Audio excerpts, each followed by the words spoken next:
ಕೃಷ್ಣ ಹೇಳಿದಿಷ್ಟೇ ಅಲ್ಲ.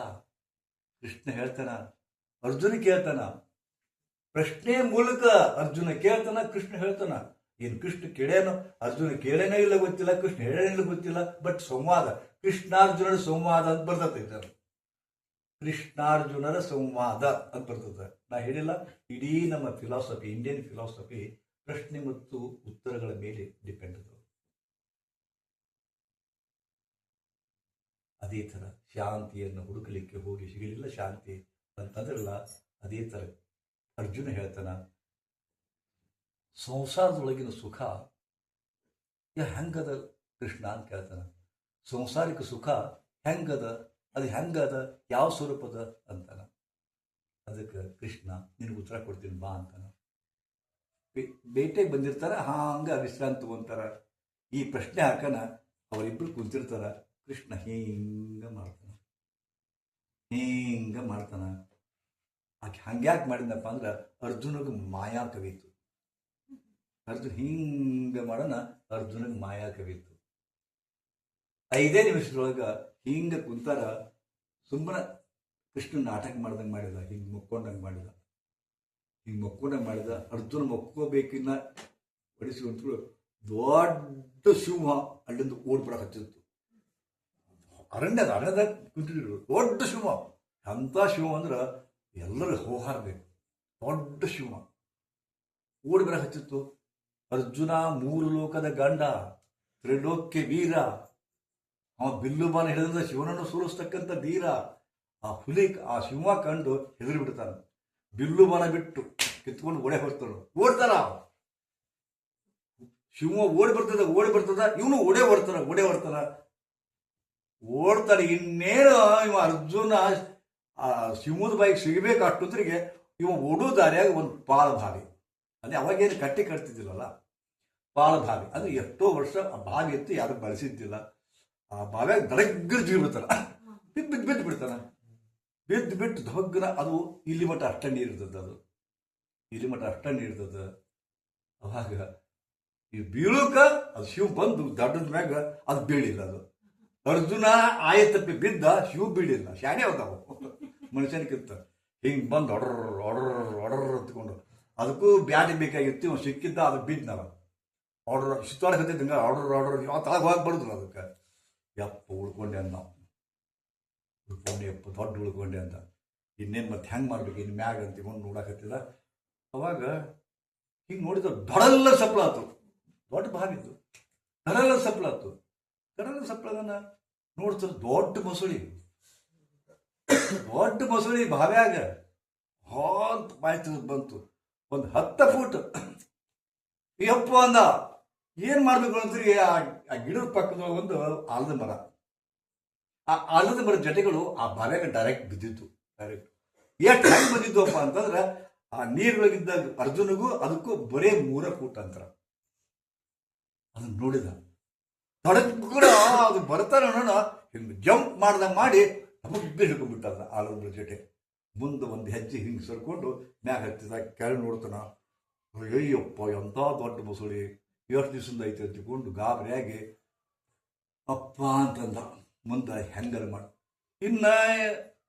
ಮಾಡಿ ಇದಕ್ಕೆ ಹೋಗ್ಬೇಕಂದ್ರೆ ಶಿವ ಇನ್ನ ಅಲ್ಲೇ ಸುತ್ತಾಡತ್ತದ್ದು.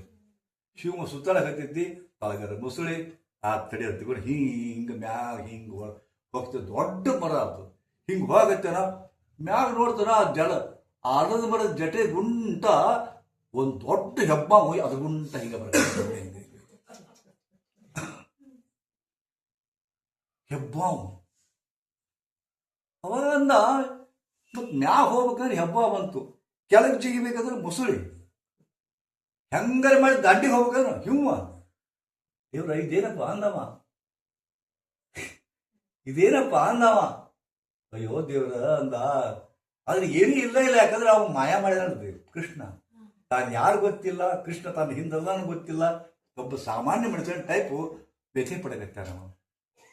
ಅವಾಗ ಮತ್ತೆ ಇದು ಮಾಡಿದ. ಅಷ್ಟೊತ್ತಿಗೆ ಹಾವು ಬರಕತ್ತಿದ್ದು ಇನ್ನೊಂದು ಸ್ವಲ್ಪ ಇದು. ಅವಾಗ ಇವ ತಪ್ಪಿಸೋಕೆ ಹಿಂಗ ಮಾಡಕತ್ತಿದ. ಅದು ಆಲದ ಜೊತೆ ಹಿಂಗ ಅಲಗಡಕತ್ತು. ಅದು ಏನಾಯ್ತು, ಆಲದ ಜೊತೆ ಅಲಗಸ್ತಾನ. ಆ ಒಂದು ಟೊಂಗಿ ಮಗ್ಲ ಆಲದ ಬಿಡ್ತೈತೆ ಅದ್ರ ಕಾರ್ನರ್ಕ ದೊಡ್ಡ ಹೆಬ್ಜೆನ್ ಇತ್ತದು. ಅವ ಹಿಂಗ ಅಳದಾಗ್ತಾನೆ, ಆ ಹೆಬ್ಜೆನು ಎದ್ದು ಬಿಟ್ಟು ಹೆಬ್ಜೆನ್ ಕಡಿದು ಸತ್ತ ಬಿಡ್ತಾರ ಅವರು. ಎಲ್ಲ ಬುರ್ರ ಬಿಟ್ಟು ಅರ್ಜುನ ಬಂದು ಕಡೆ ಆಗತ್ತೇವ ಹಿಂಗ್ ಬಂದ್ಬಿಟ್ಟು ಹಿಂಗ್ ಹೊಡಿತಾರೆ, ಮತ್ತೆ ಬಿಡ್ತಿರ್ತೀವಿ, ಮತ್ತೆ ಹಿಡಿತಾರೆ, ಮತ್ತೆ ಹಿಂಗ್ ಮಾಡ್ತಾರೆ, ಹೊಡಿತಾರೆ. ಸಕ್ಕಾಪಟ್ಟೆ ಭಾಳ ಇದಾಗ್ಬಿಡ್ತು. ಅವಾಗ ಅಂತದ್ರೊಳಗ ಆ ಜೇನು ಹುಟ್ಟು ಹೊಡೆದಿತ್ತಲ್ಲ, ಅದು ಹೊಡೆದಿದ್ರೊಳಗ ಜೇನಿತ್ತು, ಫಸ್ಟ್ ಕ್ಲಾಸ್ ಜೇನಿತ್ತು. ಅದು ಜೇನು ಒಡೆದು ಸೀದಾ ಜೇನು ಹಿಂದ ಬರಕತ್ತಿತ್ತು. ಇವ ಏನ್ ಮಾಡ್ಬೇಕಂತ ಹಿಂಗ್ ಬಾಯಿ ತೆಗೆದ ಬಾಯಿಗೆ ಬೀಳಕತ್ತಿತ್ತು. ಹಿಂಗ ನೋಡಿದ, ಹಿಂಗ್ ಮ್ಯಾಪ್ ಹೋಗ್ಬೇಕಂತ ನೋಡಕತ್ತಾರೆ, ಬಾಯಿಗೆ ಬೀಳಕತ್ತಿತ್ತು. ಮುಖ ಮ್ಯಾಪ್ ಬಿದ್ದು ಬ್ಯಾಗ್ ಬಿದ್ದು ಒಳ ಬ್ಯಾಗ್ ಹತ್ತಿತ್ತು. ಎಷ್ಟು ಮಸ್ತ್ ಜೇನು ಅಂದ, ಎಷ್ಟು ಮಸ್ತ್ ಜೇನು ಅಂದ. ಇದು ನಮ್ಮ ಸಂಸಾರ, ಇದು ನಮ್ಮ ಸಂಸಾರ. ಕೃಷ್ಣ ಪ್ರಕಟಕನ ಅರ್ಜುನ, ನೀ ಏನ್ ಕೇಳಿದ್ದಿಲ್ಲ, ಸಂಸಾರಿಕ ಸುಖ ಹೆಂಗೈತೆ ಇದ ನೋಡಪ್ಪ ಅಂದ. ಹೆಂಗಂದ, ಈ ಶಿವ ಏನೈತಿಯಲ್ಲ, ನೀವೊಬ್ಬ ಹೆಣ್ಣಾದ್ರಪ್ಪ ಅಂತಂದ್ರ ಈ ಶಿವ ನಿನ್ನ ಪಾಲಿಗೆ ಒಂದು ಅತ್ತಿ, ನಿನ್ನ ಪಾಲಿಗೆ ಅತ್ತಿ. ಮುಸುಡಿ ಏನೈತಿಲ್ಲ ಮಾಮ. ಅತ್ತೆ ಮಾವರೆಂಬ ಹುಲಿ ಮತ್ತು ಶಿವ ಮತ್ತು ಮೊಸಳೆಗಳು. ಹೆಬ್ಬಾವ ಐತಲ್ಲ ಒಬ್ಬ ಹೆಣ್ಣಿಗೆ ಗಾಂಡ ತೆಕ್ಕೆ ಬಿಡ್ಕೊಂಡು ಬಿದ್ರಪ್ಪ ಅಂದ್ರೆ ನೋಡ. ಹೌದಾ, ಸಂಸಾರಿಕ ಸುಖ. ಮತ್ತು ಹುಳ ಎದ್ದು ಅಲ್ಲವು, ಅವ ಯಾರು? ನೆರೆಹೊರೆಯವರು. ಅವರು ನೆರೆಹೊರೆಯವರು, ಅವರು ಕೆಡ್ತಾರೆ ನಿಮ್ಗ. ಇಲ್ಲಿ ಮನ್ಯಾಗ ಶಿವ ಎಂಬ ಅತ್ತಿ ಕಾಟ ಕೊಡ್ತಾಳ, ಮೊಸಳೆ ಎಂಬ ಮಾವ ಕಾಟ ಕೊಡ್ತಾನ, ಗಾಂಡ ನಿಮ್ಮನ್ನ ಹಾವಾಗಿ ತಬ್ಬಿಕೊಂಡು ಅವ ಕಾಟ ಕೊಡ್ತಾನ. ಇನ್ನ ಸುಖ ಬೇಕು ಅಂತ ಹೋರಾಡಕತ್ತೀರಿ. ನೆರೆಹೊರೆಯವರು ಭಾಳ ತ್ರಾಸ ಕೊಡಕತ್ತಾರ. ನಿಮ್ಮ ಮನೆ ಮಗ್ಲದಾರ, ನಿಮ್ಮ ಮನೆಗೆ ಯಾರು ಬರುವಂಗಿಲ್ಲ. ಯಾರು ಬಂದ್ರಪ್ಪ ಅವ್ರು ಯಾರು? ಮನ್ಯಾಗ ಬೆಳೆದ ಹುಡುಗಿರ್ತೀವ, ಜಾಕಿವ, ಸುಮ್ಮನೆ ಅವ್ರ ತಲೆ ಕೆಡಿಸ್ಕೊಂತಾರ. ನೀವು ಹೇಳ್ಕೊಂಡು ನೀವು ಕಂಗಾಳ ಹಾಕಿರಿ. ಅವು ನಮ್ಮ ಅಣ್ಣನ ಮಗ ಅಂತಂತಾರೆ.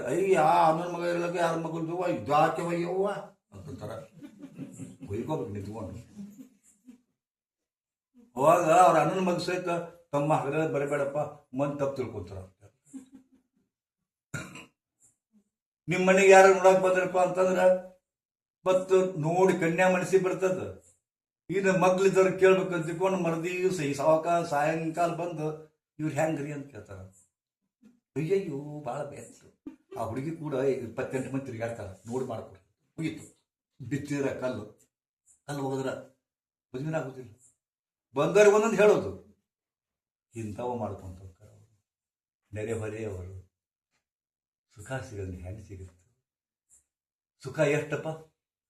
ಇಷ್ಟೆಲ್ಲ ಸುಖದ ಮಧ್ಯೆ, ದುಃಖದ ಮಧ್ಯೆ ನೆರೆಹೊರೆಯವ್ರು ಕಾಡ್ತಾನ, ಗಂಡ ಕಾಡ್ತಾನ, ಅತ್ತಿ ಕಾಡ್ತಾನ, ಮಾವ ಕಾಡ್ತಾನ, ಹೌದಾ, ಮಕ್ಕಳು ಕಾಡ್ತಾರ. ಇದರ ನಡುವೆ ಜೇನು ಬರ್ತದ. ಜೇನು ನಂಗೆ ಮಾಡಿದ್ರಲ್ಲ, ಹಿಂಗ ಗಂಡ ಒಂದಿಷ್ಟು 2 ವೀಲರ್ ಬೇಕಾದ್ರೆ ಕೂಡ ಜೀ ಅಂತ ಹೋಗಿ ಒಂದು ಸಿನಿಮಾ ತೋರಿಸ್ಕೊಂಡು ಬೇಳ್ಪುರಿ ತಿರ್ಸ್ಕೊಂಡು ಸುಖ ಅಟ್ಟ. ನಿಮ್ ಸುಖ ಎಷ್ಟು? ಅಟ್ಟ. ಒಂದೀಟ್ ದಹಿಪುರಿ, ಪಾನಿಪುರಿ, ಅಷ್ಟ ಜೇನುತುಪ್ಪ. ಅಷ್ಟ ಜೇನುತುಪ್ಪ. ಹೊರಗೆ ಹೋಗಿರ್ತೀರಾ, ಸುತ್ತಾಡಿ ಬರ್ತೀರಾ, ಯವ್ವ ನಮ್ಗೆ ಎಷ್ಟು ಸುಖ ತಿಂದಿದ್ದೀನಿ ಅಂತಾರ. ಮನೆಗೆ ಬಂದ್ಕೊಳ್ಳಿ ಅದ ನರಕ. ಹೊರಗೆ ಹೋದ ನೀವು ಸ್ವರ್ಗದಾಗ ಇರ್ತೀರಿ. ಸಿನಿಮಾ ನೋಡ್ಕೊಂಡು ಹಂಗ ಅಡ್ಡಾಡ್ಬೇಕು ಸುತ್ತ. ಹೆಂಗ ಅಡ್ಡಾಡ್ಲಿಕ್ಕೆ ಶಕ್ಯದ? ಮನೆಗೆ ಬರಬೇಕಾಗತ್ತ. ಮನೆಗೆ ಬಂದ್ಕೊಳ್ಳಿ ಸಂಕಟ ಶುರು ಆತ. ಹೊರಗೆ ಸ್ವರ್ಗ, ಒಳಗೆ ನರಕ. ಯಾವುದು? ನಿಮ್ಮ ಮನೇನೇ ನರಕ. ಈಗೇನು ಬಂದಿರಲ್ಲ ನೀವು, ಸ್ವರ್ಗದಾಗದ್ರಿ. ಈಗ ಸ್ವರ್ಗದಾಗದ್ರಿ ನೀವು ಎಲ್ಲಾರು. ನೀವು ತಿಳ್ಕೊಂಡಿರಿ 10 ದಿವಸ ಹೆಂಗ್ ಬಿಟ್ಟು ಬರಬೇಕಾಗತ್ತ ಅಂತ ತಿಳ್ಕೊಂಡಿದ್ವಿ ಅಂದ್ರಿಲ್ಲ. ನಾವು ನಮ್ಮ ಡಾಕ್ಟರ್ ಹೇಳ್ತಾರೆ 10 ದಿವಸ. ಅಯ್ಯೋ ನಮ್ಮ ಮನ್ಯಾಗ ನೋಡಿದ್ರಿ 10 ದಿವಸ ಬಿಟ್ರ ಅಂತ ನೀವು ಅಂದಿದ್ರಿ. ಈಗ ಫೋನ್ ಮಾಡಿ ಕೇಳಿರ್ಬೇಕಾರ. ಅವ್ರು ಅಂತಾರೆ ನಿಮ್ಮ ಮನ್ಯಾಗ ಮಂದಿ, ಅದು 10 ದಿವಸ ಆಯ್ತು ಅನ್ನೋದು, 20 ದಿವಸ ಇಲ್ಲ ಅಂತ ಕೇಳ್ತಾರ. ಯಾಕಂದ್ರೆ ನೀವು ಬಂದಿರಲ್ಲ, ತನಗದಾರ. ನೀವು ಇಲ್ಲಿ ಬಂದಿರಲ್ಲ, ತನಗದಾರ. ನೀವು ತಿಳ್ಕೊಂಡಿರಿ, ತಪ್ಪು ತಿಳ್ಕೊಂಡಿರಿ. ನೀವು ತಪ್ಪು ತಿಳ್ಕೊಂಡಿರಿ. ನಾನು ಬಂದ್ರೆ ಹೆಂಗ ಅಂತ ನೀವು ತಿಳ್ಕೊಡ್ರಿ. ಇಲ್ಲ ಹೆಂಗಿಲ್ಲ, ಬರೋಬ್ಬರಿ ಇರ್ತದ ಅದು. ನಿಮ್ ಮನೆ ಕೆಟ್ಟ ಹೋಗಿ ನೀವು ಕಾರಣದಿರಿ, ಗೊತ್ತಿಲ್ಲ. ನೀವೇ ವಿಲನ್ ಅದಿರಿ, ನೀವೇ ವಿಲನ್, ಗೊತ್ತದಿಲ್ಲ. ಹೆಂಗದ ಇಷ್ಟು. ಅದಕ್ಕೆ ಬಸವಣ್ಣವ್ರು ಹೇಳ್ತಾರ, ಸಾಸಿವೆಯಷ್ಟು ಸುಖ ಸಾಗರದಷ್ಟು ದುಃಖ. ಏಟ್ ಸುಖ? ಸಾಸಿವೆ ಅಷ್ಟು. ಒಂದು ಜೇನು ಹಣಿ ಬಿತ್ತಲ್ಲ, ಸಾಸಿವೆ ಅಷ್ಟು ಸುಖ. ಅಟ್ಟ ಎಷ್ಟು ಚಂದ ಐತಿ, ಎಷ್ಟು ಚಲೋ ಐತಿ, ಮುಗೀತು. ಮದ್ರ ಬಿದ್ರ ಮೊಸಳಿ, ಹೊರಗೆ ಹೋದ್ರ ಸಿಂಹ, ಹೆಬ್ಬಾವು, ಏನ್ ಹುಳ. ಅದರ ಮಧ್ಯೆ ಜೇನು. ಸಾಸಿವೆಯಷ್ಟು ಸುಖ ಸಾಗರದಷ್ಟು ದುಃಖ. ಒಂದಿಷ್ಟು ಮದುವೆ ಆಗುದಲ್ಲಿ ಯಾವ ಹಣೆ ಬರಕ್ ಹಾಕ್ತೇನೆ, ಒಂದಿಷ್ಟು ಸೆಕ್ಸ್ ಲೈಂಗಿಕ ಸುಖಕ್ಕೋಸ್ಕರ, ಒಂದಿಷ್ಟು ಲೈಂಗಿಕ ಸುಖ, ಅದನ್ನ ಎಂಜಾಯ್ ಮಾಡ್ತೀನಿ, ಅದು ಇಲ್ಲ.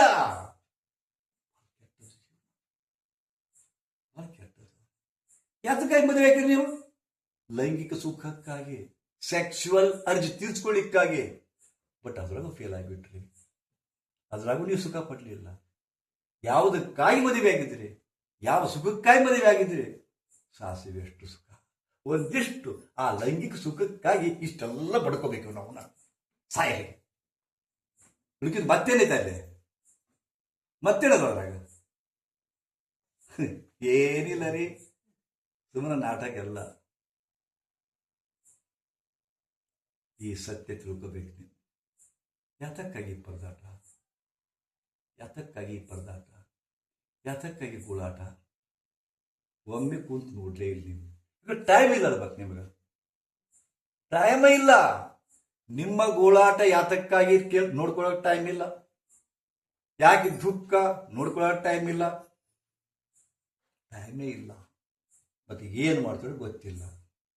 10 ತಾಸು ವಾಟ್ಸಪ್ನ ನೋಡ್ತೀರಿ, ಫೇಸ್ಬುಕ್ನ ನೋಡ್ತೀರಿ, ಇನ್ಸ್ಟಾಗ್ರಾಮ್ ನೋಡ್ತೀರಿ, ಬಟ್ ಟೈಮ್ ಇಲ್ಲ ಅಂತೀರಿ.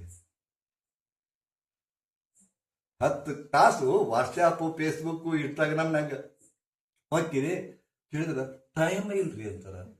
ಫಾಲ್ತು ಅದು. ನಿಮಗೆ ಜೀವನಕ್ಕೆ ಎಷ್ಟೆಷ್ಟು ಉಪಯೋಗ ಇಲ್ಲ, ಎಷ್ಟೆಷ್ಟು ಉಪಯೋಗ ಇಲ್ಲ. ಉಪಯೋಗ ಇಲ್ಲದು ಕೂಡ ಅದಿರಿ, ಉಪಯೋಗ ಇದ್ದದನ್ನು ಬಿಡ್ತೀರಿ. ಯಾವುದನ್ನು ತಿಳ್ಕೋಬೇಕು ಅದನ್ನು ತಿಳ್ಕೊಳ್ಳಿಲ್ಲ, ಯಾವುದನ್ನು ತಿಳ್ಕೋಬಾರ್ದಾಗಿತ್ತು ಅದನ್ನು ತಿಳ್ಕೊಂಡ್ರಿ.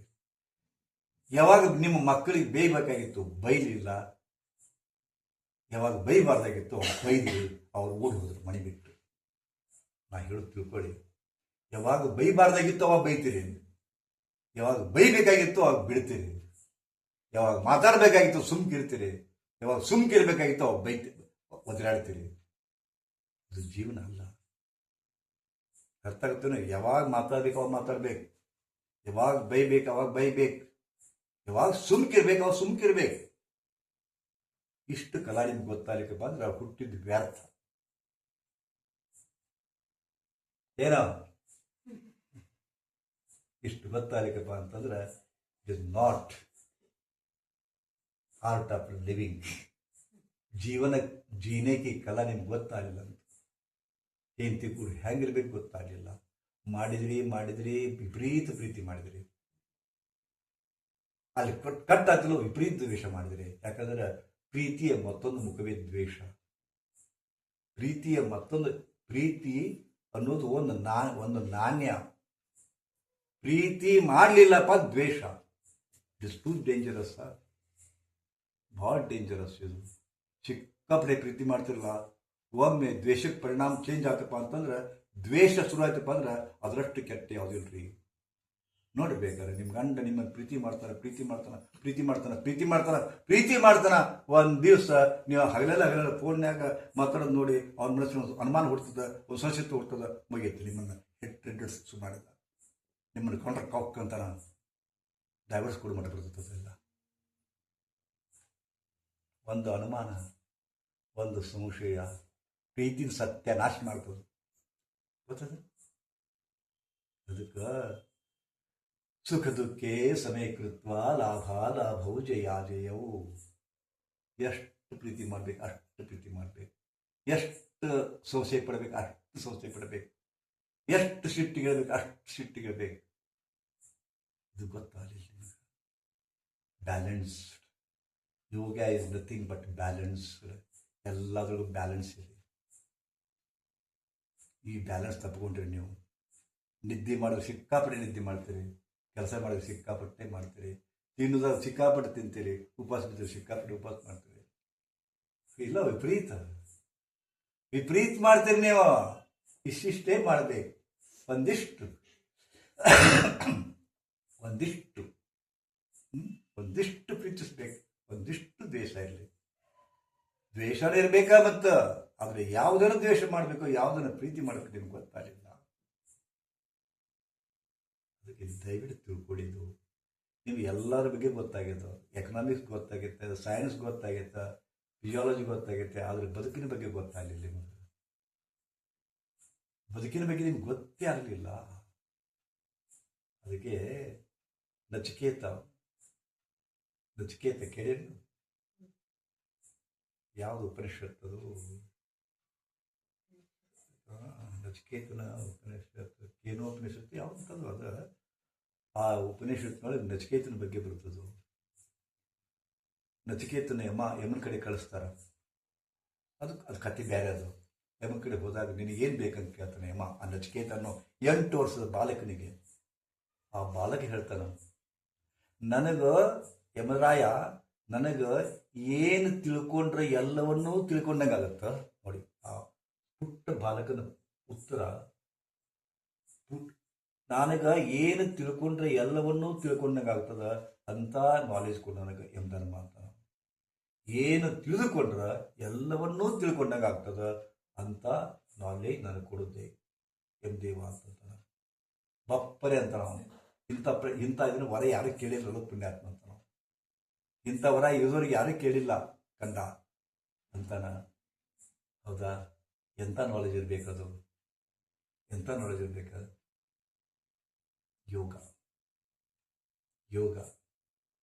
ಯೋಗವನ್ನು ತಿಳ್ಕೊರಿ, ಎಲ್ಲ ತಿಳ್ಕೊಂಡಂಗಾಗ್ತದೆ. ಯೋಗದೊಳಗೆ ಎಲ್ಲ ಐತ್ರಿ. ಆದರೆ ನಿಮಗೆ ಯೋಗ ಅನ್ನೋದು ಗೊತ್ತಿಲ್ಲ. ಕೈ ಎತ್ತು, ಕಾಲೆತ್ತು, ಕಣ್ಮುಚ್ಚು, ಇಷ್ಟ ಯೋಗ ಅಂತ ತಿಳ್ಕೊಂಡ್ಬಿಟ್ರಿ ನೀವು. ಕೈ ಎತ್ತು, ಕಾಲೆತ್ತು, ಕಣ್ಮುಚ್ಚು, ಇಷ್ಟೇ ಯೋಗ ಅಂತ ತಿಳ್ಕೊಂಡ್ಬಿಟ್ಟಿರಿ. ಇದು ಅಲ್ವೇ ಅಲ್ಲ. ಜಗತ್ತಿನ ತುಂಬ ಎಲ್ಲರೂ ಯೋಗ ಮಾಡ್ತಾರೆ. ಲಕ್ಷಗಟ್ಟಲೆ ಅಲ್ಲ, ಕೋಟಿಗಟ್ಟಲೆ ಮಂದಿ ಮಾಡ್ತಾರೆ. ಆದರೆ ಯಾರಿಗೂ ಯೋಗದ ಬಗ್ಗೆ ಗೊತ್ತಿಲ್ಲ. ಯೋಗದ ಬಗ್ಗೆ ಗೊತ್ತೇ ಇರೋದು ನಿಮ್ಗೆ ಗುರುಗಳಾಗ್ಯಾರ.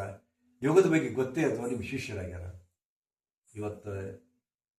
ಇವತ್ತು ಹೆಂಗೈತಪ್ಪ ಅಂತಂದ್ರೆ, ಕಲಿಯೋರಿಗಿಂತ ಕಲಿಸೋರು ಜಾಸ್ತಿ ಆಗ್ಯಾರ. ಕಲಿಯೋರಿಗಿಂತ ಕಲಿಸೋರು ಜಾಸ್ತಿ ಆಗ್ಯಾರ. ಬಟ್ ಯಾರಿಗೂ ಯೋಗದ ನಾಲೆಜೇ ಇಲ್ಲ. ನಿಜವಾದ ಯೋಗ ಜ್ಞಾನ ತಿಳ್ಕೋಬೇಕು. ಇಲ್ಲಿ ಬರ್ರಿ.